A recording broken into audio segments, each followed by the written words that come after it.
convidada aqui pelo Núcleo Infanto-Juvenil para poder abrir a noite, né, para a gente poder conversar um pouquinho. Eu não vou tocar em aspectos diretamente ligados ao suicídio infanto-juvenil, tá? Eu vou deixar essa parte, esse recorte mais específico para a Nádia, tá bom? Eu vou falar um pouquinho sobre saúde mental e suicídio, tá? Então, assim, de acordo com a OMS, a saúde mental é um estado de bem-estar no qual o indivíduo é capaz de usar suas próprias habilidades, recuperar-se do estresse rotineiro, ser produtivo e contribuir com a comunidade. Ufa, cansei, acho que é difícil quando a gente pensa nesse conceito da OMS, né? A gente abarcar todos esses fatores para poder entender e para poder dizer se você tem ou não saúde mental, né? Então, assim, eu sempre falo que a saúde mental, né, nem sempre é a ausência, ou a gente não pode determinar pela ausência ou pela presença de algum transtorno mental. Esse é um grande paradoxo da gente poder estar pensando esse campo da saúde mental, né? Porque, por exemplo, você pode ter um paciente que tem um transtorno mental, tem uma depressão, tem um transtorno bipolar, e esse paciente, segundo a OMS, digamos assim, ele está, esse bem-estar, né, está sabendo manejar com seus sintomas, está bem, está equilibrado, digamos assim, né, a doença não está ativa, porque esse paciente está em tratamento, esse paciente está sendo cuidado, então, assim, a gente pode pensar, eu acho que o paradoxo vai exatamente por aí, né, esse paciente, apesar de ele ter um transtorno mental, ele tem saúde mental, né? Então, assim, diante dessa perspectiva, a gente pode pensar assim. Então, assim, eu acho que esse é o paradoxo da gente poder pensar essa diferença, saúde mental e transtorno mental. Tá? Uma outra questão importante, eu acho que eu já vou afunilando aí para o tema do suicídio, a gente, como é que eu vou dizer? O aumento progressivo, né, das tentativas de suicídio e dos próprios suicídios consumados, faz com que a gente se questione, né, gente, sobre a suposta saúde mental. O que está acontecendo, né, na atualidade? O que a gente tem feito, né? Como é que está a nossa sociedade? Como é que está o nosso dia a dia, nossa casa, nosso trabalho, nossa família?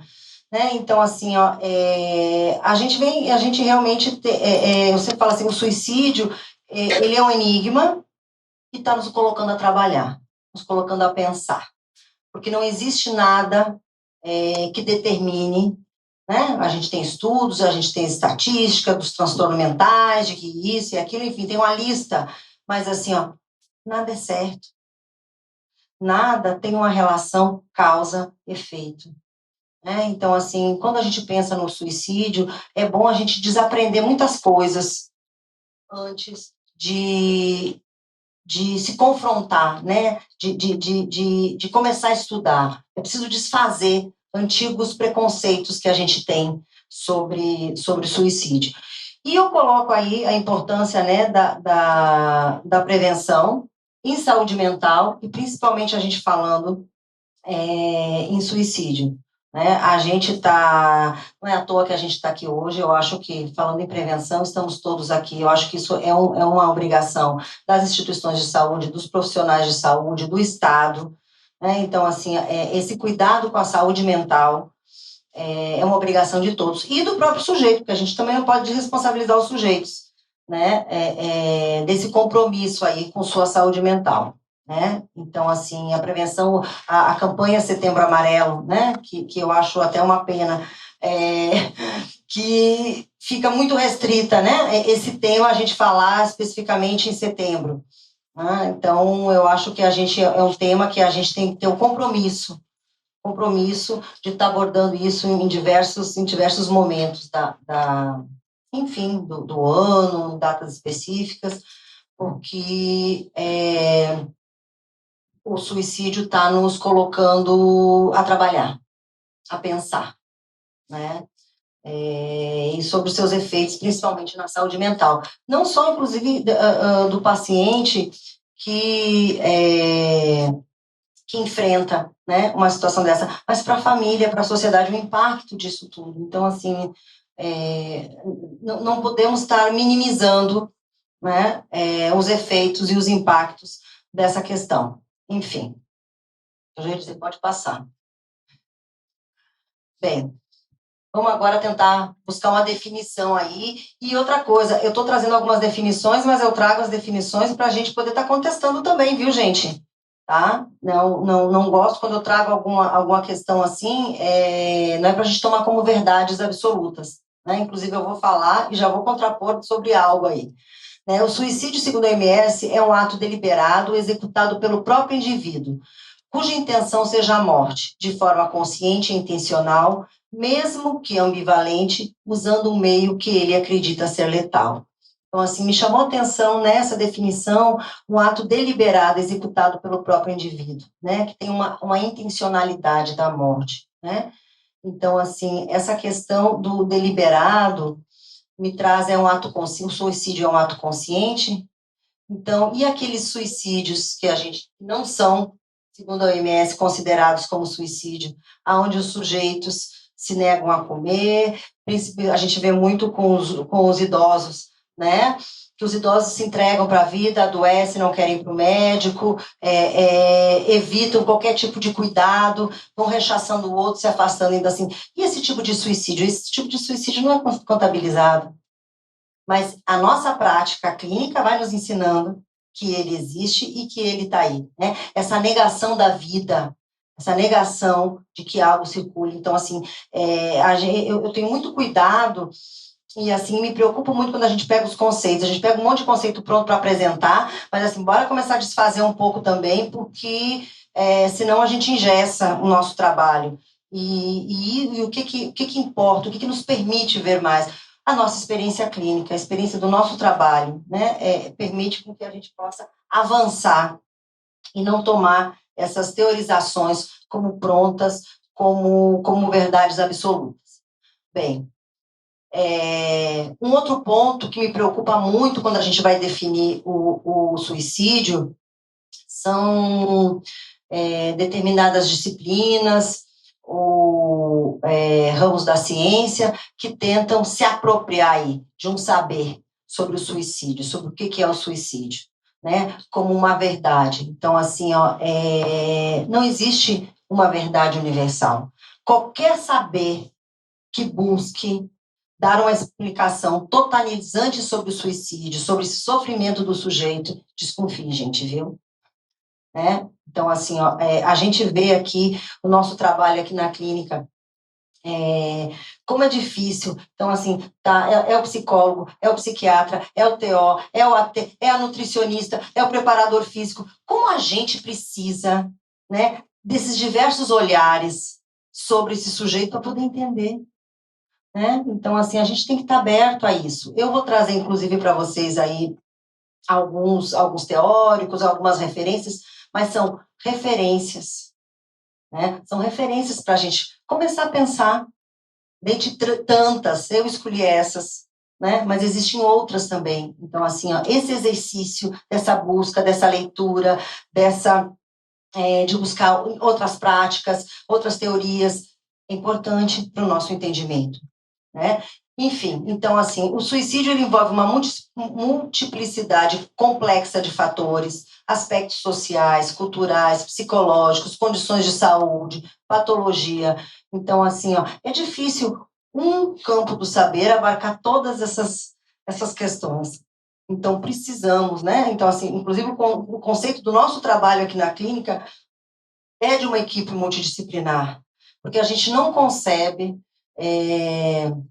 cuidar do nosso paciente, atender o nosso paciente, tratar o nosso paciente por uma única via de saber. Né? Essa multiplicidade, ela agrega, ela soma, e a gente consegue, né, pelo menos assim, até aonde a gente espera, ajudar o nosso paciente, aliviar o sofrimento, algo que possa dar continuidade ao tratamento e garantir, né, uma vida mais saudável, aí, com menos sofrimento, principalmente. Não gosto de falar de felicidade não, viu, gente? Bem, Mas o suicídio ao longo da história, como é que ele foi? Né? Como é que ele foi pensado? Como é que ele foi concebido? Então, assim, é importante a gente pensar e fazer essa retrospectiva, porque tem muitas coisas que a gente ainda vê hoje em dia, né? Que traz algo de um ranço, de um preconceito. Né? E eu acho incrível quando a gente pega, por exemplo, na Idade Média, onde era condenado a questão da igreja, como isso é visto hoje por determinadas religiões. Né? Então, assim, o que ajuda, né, a entender o processo, ajudar as pessoas que estão passando por um sofrimento? Bem, mas vamos começar aqui. Na antiguidade greco-romana, existia uma certa tolerância ao suicídio. Ele só era vedado quando em situações em que comprometiam o andamento do Estado. Por exemplo, os soldados não podiam se suicidar, né? E eram soldados, e me ajude, os escravos, exatamente, porque comprometia todo o andamento do Estado e tudo mais. Então, assim, mas a todos os outros, o suicídio era permitido, desde que tivesse uma causa justificada, né, um porquê, enfim, né, então, assim, existia essa tolerância. Na Idade Média, a igreja aí como dominante, ela ela via como um pecado mortal.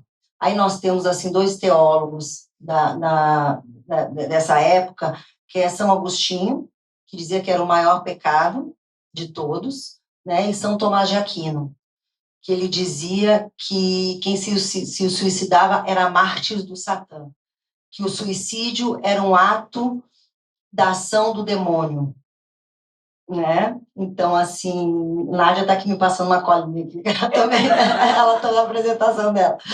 Não é, Nádia? É isso mesmo, Nádia? Tá certinho, é isso. Né? Então, assim, existia. E as pessoas que se suicidavam, elas não tinham direito a um enterro digno, né? Então, assim, eram cortadas partes do corpo, enterradas separadas, eram expostos em praça pública, de cabeça virada, como se fosse, enfim, eram atrocidades aí, realmente. E eles perdiam, os familiares perdiam direitos religiosos, perdiam direitos materiais, né? Então, tinha toda uma questão aí de condenação mesmo, né? Com o Renascimento, o que a gente vai observar? Né? A secularização do suicídio. O que é isso, gente? Ele perde o seu caráter religioso.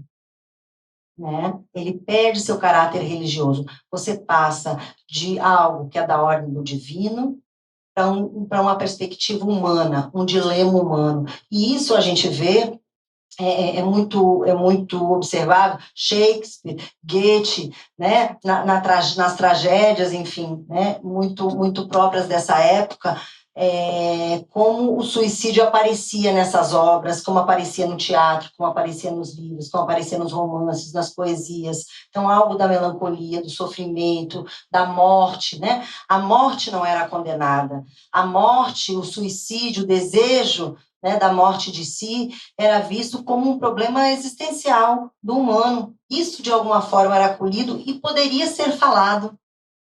Né? E isso não era de forma, né, ao contrário da Idade Média, que tinha condenação. Então, assim, eles trazem uma outra perspectiva. Passa de ser algo que era do demônio para ser algo estritamente humano, né? Tomando essa perspectiva. Na Idade Moderna, a gente não pode a gente pode pensar ali no início da Revolução Industrial e podemos pensar na pós-modernidade, né? São dois momentos, né? Pensando também a questão do avanço das ciências, né? A repercussão que o avanço da ciência, do conhecimento do humano, da filosofia, dos estudos, do impacto que teve. Teve algo positivo para o entendimento disso que é da ordem do humano, porque vem, né? Isso vem sendo digamos assim, a herança, né, do Renascimento, né, de tratar essas questões, mas também tem algo, com o advento da ciência, algo da estigmatização do suicídio aparece aí. né? Aparece essa relação estreita do suicídio com a loucura, né? Então, assim, tem toda uma questão, isso no início aí do século da Revolução Industrial. Já na pós-modernidade e com o avanço, principalmente dos casos de suicídio, né, dessas mortes, o Estado começa a se preocupar, né, se perguntar sobre isso, e se torna aí um dilema de saúde, né, de saúde, tanto que estamos conversando sobre isso, estamos abrindo espaço, né, para a gente falar isso, porque realmente se tornou um problema de saúde pública, né? Então, assim, eu vou trazer os dados epidemiológicos aí, né, que no mundo mais de 800 mil pessoas tiram a vida por ano. Gente, isso aí é um absurdo. A cada 45 segundos, uma pessoa tira a própria vida. É a segunda maior causa de morte entre jovens de 15 a 29 anos. No Brasil, isso é um dado bem, bem recente, viu, do ano de 2021. Mais de 14 mil pessoas se suicidaram no ano de 2021. A gente observa, eu estava estudando sobre esses dados, e esses dados foram atualizados, alguns, outros não, mas, assim, no mundo teve uma queda do número de suicídios, mas no Brasil já teve um aumento de 8%. Né? Então, assim, os últimos dados apontavam para 13.100 mortes por suicídio, aumentou para mais de 14.600 e alguma coisa agora.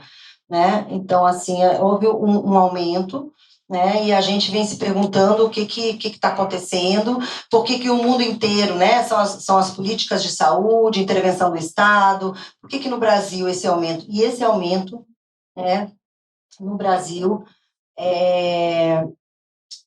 pode adiantar, já foi, já falei.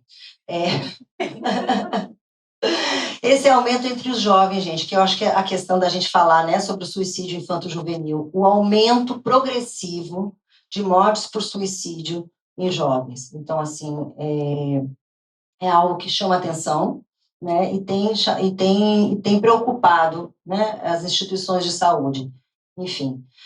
No Brasil, é a quarta maior causa de mortes entre os jovens de 15 e 29 anos, enquanto no mundo é a segunda. E para cada suicídio consumado, 25 pessoas chegaram a tentar. Né? Então, assim, é muita gente. E esse é um dado interessante, né, um dado interessante, assim, no sentido do cuidado, né? Porque a cada pessoa que tenta o suicídio, né, de 5 a 6% eles fazem novas tentativas aí, né, e numa dessas aí o ato se consuma, né, então, assim, é algo para a gente ficar realmente atento, é algo preocupante. Eu sei que essa parte de coisa aí é uma chatice, mas, assim, né, de ficar falando não sei o quê, e que repete, tem um monte de livro, gente, mas, assim, a gente precisa se dar conta do impacto disso. O que significa isso? Gente, pelo amor de Deus, 45 segundos uma pessoa tira a vida própria. Imagina o tempo que a gente está aqui, quantas já tiraram no mundo. Então, assim, isso impacta, né? A gente fica realmente se perguntando sobre isso, sobre as consequências disso, né, para o entorno e para a família e para o campo do social, enfim, né, como um todo, nas escolas. Nádia, que trabalha muito, né, Nádia, aí nas escolas, o impacto disso, de uma morte por suicídio, né, de jovens, enfim. Vamos lá. Bem, como eu falei antes, a gente não pode abarcar a questão por uma perspectiva única. Eu poderia falar sobre uma que me é mais confortável, mas eu acho que seria injusto, né? Principalmente quando eu digo para vocês que a gente tem que tomar questão sobre várias perspectivas. Então, escolhi algumas aqui, né? Vou tentar falar brevemente um pouquinho sobre elas, para a gente continuar a discussão. Como é que está o tempo? Tá direitinho? Ótimo. Bem, no campo da sociologia, né, nós temos uma referência aí, que é Emily Durkheim, que ele realizou em 1897 um estudo de sociologia para entender as motivações no suicídio. Ele aborda o suicídio como um fator social, algo que a coletividade impõe ao indivíduo. Essa questão do fator social, esse é o ponto de investigação e é a premissa dele para entender o suicídio. Né? Então, assim, interessa a sociologia sobre o suicídio, o que interessa, né, é a análise de todo o processo social, os fatores sociais que agem não sobre os indivíduos isolados, mas sobre o grupo, sobre o conjunto da sociedade. Né? Então, assim, é interessante que é ele que vai fazer referência aos 4 tipos de suicídio, né? Que ele vai falar do egoísta, do fatalista, do altruísta, do egoísta, do fatalista, do altruísta, e tem mais um do anômico, tá? E assim, e todos os quatro tipos de suicídio, eles têm uma relevância com essa questão do fator social, né? Então, assim, o primeiro, né, que eu citei, que é o... Egoísta. Oi? O egoísta. O egoísta, exatamente. São aqueles indivíduos em que se afastam do âmbito social, que se afastam da sociedade, são aqueles indivíduos que têm uma personalidade mais mórbida, né? E que tem algo... Né? Oi? Isolamento. O isolamento, exatamente, se isolam do mundo. Então, assim, é algo que ele determinou egoísta porque ele se isola do mundo, se isola das pessoas, né? E aí o próximo, me lembre aí, me ajude. O altruísta. O altruísta também tem a ver com essa questão, né, do social, mas só que aí são aqueles sujeitos inteiramente imersos dentro da sociedade, e eles, quando eles abrem mão, né, da sua própria vida em detrimento do outro, do social, do bem-estar. Ah? E esquecem de si. Esquecem de si. Aí é uma das coisas que chama atenção. Também. Exatamente. Isso é muito comum, né? A literatura traz que é muito comum nas sociedades orientais, quando morrem, né? Quando morre o dono ou o chefe da casa, às vezes as esposas se matam, os próprios empregados do local também, né? Então, assim, como se fosse algo de uma devoção para o outro. Nós temos o suicídio anômico, que tem a ver, né, com a questão das crises, com as crises sociais, né? Ele fala de algo da moral, né? A moral para ele tem a ver com a igualdade social, e quando algo disso, dessa igualdade, é rompida, né, os sujeitos tendem a atuar, enfim, né, a se suicidarem.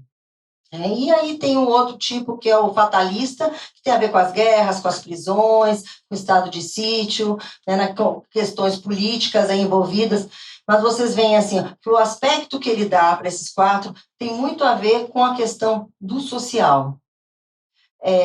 E aí vocês podem pensar, enfim, aí se a gente começa a estudar, tem várias críticas e tudo mais. É importante a gente não perder de vista, porque é um aspecto importante da gente olhar. Inclusive, a gente vai falar um pouquinho sobre isso no final, né? Como pensar aí, dentro do âmbito social, a questão do suicídio, a questão da saúde mental, o que está acontecendo no mundo.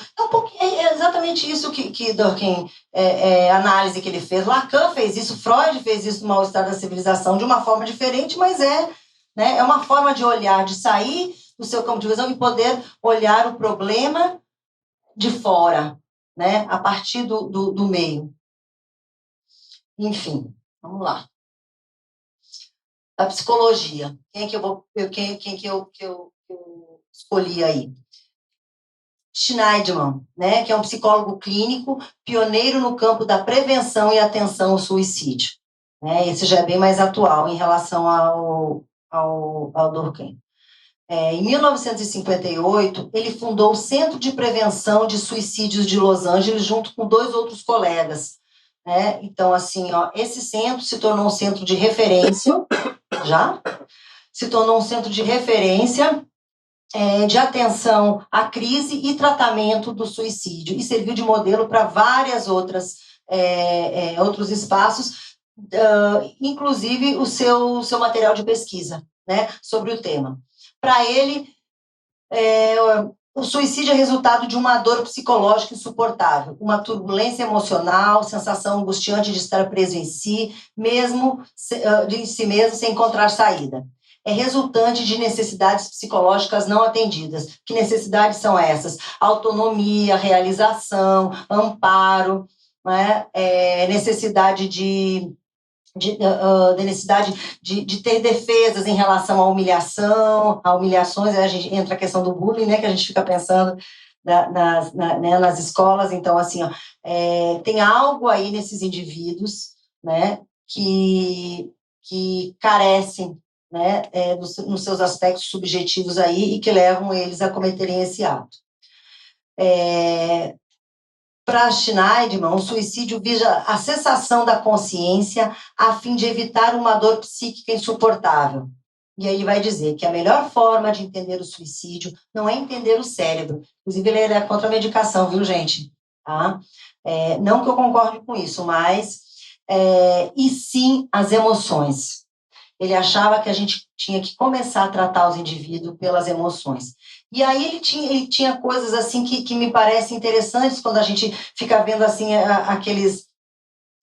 aquelas sugestões assim de como lidar com o paciente que pretende se suicidar, né? Então ele já falava onde dói, né? Então assim, você se dirigir ao outro, perguntar ao outro sobre sua dor, se interessar pela dor do outro, como posso lhe ajudar, né? Então assim, ele foi desenvolvendo várias perguntas e várias de como abordar o tema, como chegar, porque antes as pessoas não tocavam no assunto, não chegavam, né? É tabu e é tabu até hoje, né?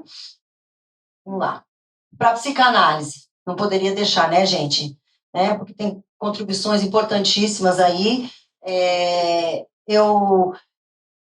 Dentro do trabalho de Freud, né, eu acho que eu não poderia deixar de falar do trabalho do texto Luto e Melancolia, de 1917, onde Freud busca entender na melancolia a tendência à autodestruição. Então, o suicídio aí seria como uma resposta para a problemática colocada em jogo pela melancolia. A identificação com o objeto, né? Aquela célebre frase, né? Que a sombra do objeto recai sobre o eu. Triunfo do objeto se apresenta como via para o suicídio. Só que aí tem um detalhe, gente, que eu acho que isso é precioso, porque assim, quando o indivíduo decide pela morte de si, o que ele quer matar não é o eu, é o objeto identificado, é o objeto introjetado. E isso é extremamente precioso, isso é extremamente clínico, para a gente pensar nos nossos pacientes, né? O que tem aí? Qual é o ponto que eu desejo esse aniquilamento? Né? Então, assim, às vezes as pessoas falam, porque Freud tem um monte de coisa, Freud se diz uma coisa aqui, depois se diz lá. É isso mesmo, gente. Mas, assim, é preciso ter um olhar atento e uma escuta, porque, assim, é muito rico o trabalho de Freud, né? De Freud, de Lacan, da psicanálise, para esse entendimento. Enfim, e tem um outro conceito que eu acho extremamente importante para a gente pensar, que é o conceito de pulsão de morte, né? 3 anos mais tarde, aonde ele vai retomar a questão da tendência do sujeito à autodestruição. Eu sempre falo assim, o que quer nos dizer a pulsão de morte? Eu sempre falo assim, Freud, lá naquela época, tentou nos mostrar que os sujeitos, né, que a gente, que o ser humano, ele sai do projeto do natural, do instinto, né? Então, assim, o que é o instinto de preservação? Por exemplo, eu sempre dou esse exemplo, gente, já estou cansada, mas vou dizer a vocês porque aqui eu nunca falei. O que faz com que eu coloque a mão no fogo? Está queimando, mas eu deixo. Eu não tiro, eu reclamo, eu me queixo, a mão queima toda, e eu deixo ali. Então, assim, tem forças dentro, né? Forças subjetivas que contrapõem a vida. Né? E é disso que Freud fala. E é isso que está em jogo quando a gente fala de suicídio. Né? Então, assim, vamos lá. Lacan. Né? Então, assim, é extremamente importante a gente pensar o seminário 10 de Lacan, onde ele vai falar da angústia. A angústia como o único afeto que não engana, se trata de um real que se manifesta no corpo. Os pacientes costumam falar, é uma coisa que me invade, eu não tenho controle, é um desespero, né? Então, assim, é por isso que fala, é um afeto que não engana, porque você sente no corpo, tá ali, é visível, você sua, você tem taquicardia, você se desespera, e aí para cada sujeito, né, a depender da estrutura, é uma forma, né, de invasão desse sentimento corporal. E os conceitos de acting out, passagem ao ato, que são extremamente importantes para a gente poder pensar a questão do suicídio, porque nos leva a ver, quando as pessoas falam assim, ele não quer se matar não, ele só quer chamar atenção. Acting out, gente.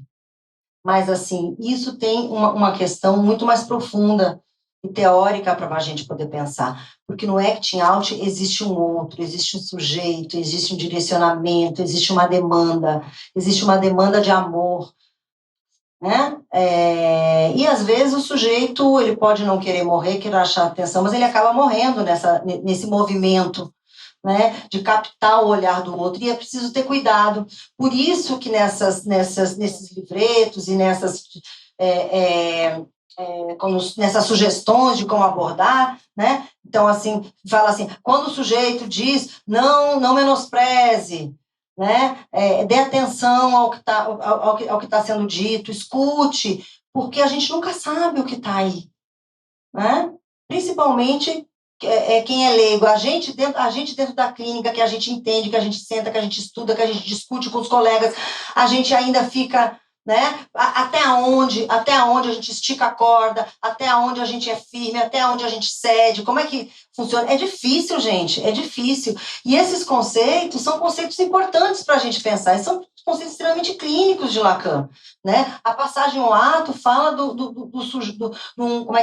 da destituição completa do sujeito. O sujeito cai da cena, o sujeito é nada, o sujeito é dejeto, né? E a passagem ao ato é algo que remete muito mais, né, a uma estrutura da psicose, né, porque é uma quebra da cadeia simbólica e do entendimento, né, da produção do sujeito, enfim. Vamos lá, que já está quase, vamos ver. Bem, a complexidade do tema do suicídio, né, como eu já havia falado com vocês, e eu acho que eu vou ter que encerrar, né, Bárbara? Afasta qualquer possibilidade de compreensão definitiva sobre a morte voluntária. Agora, deixa eu só mostrar uma coisinha para vocês, que eu adoro. Eu sempre apresento essa imagem quando eu falo de suicídio. Gente, vocês já sabem, né? É quase minha marca registrada esse iceberg aí. Mas, assim, eu acho, assim, não consigo achar uma outra forma. Eu prometo que talvez na próxima palestra eu vou tentar achar uma outra figura. Mas, assim, é disso que se trata. A parte que está em cima, né, sobre a água, é o que a gente chama de gatilho, fatores externos, né? E o que está embaixo, submerso? Né? Então, assim, os fatores psicológicos, o adoecimento psíquico, a dor, a angústia, sofrimento, a história de vida. Olha como tem coisas. Então, assim, como é que é a gente? Né? Eu acho muito interessante quando acontece, né, tem um fato, e as pessoas ficam comentando sobre o que aconteceu. Não, foi porque o marido abandonou, foi porque aconteceu não sei o quê, porque perdeu a mãe, porque perdeu o pai. Gente, não se trata disso.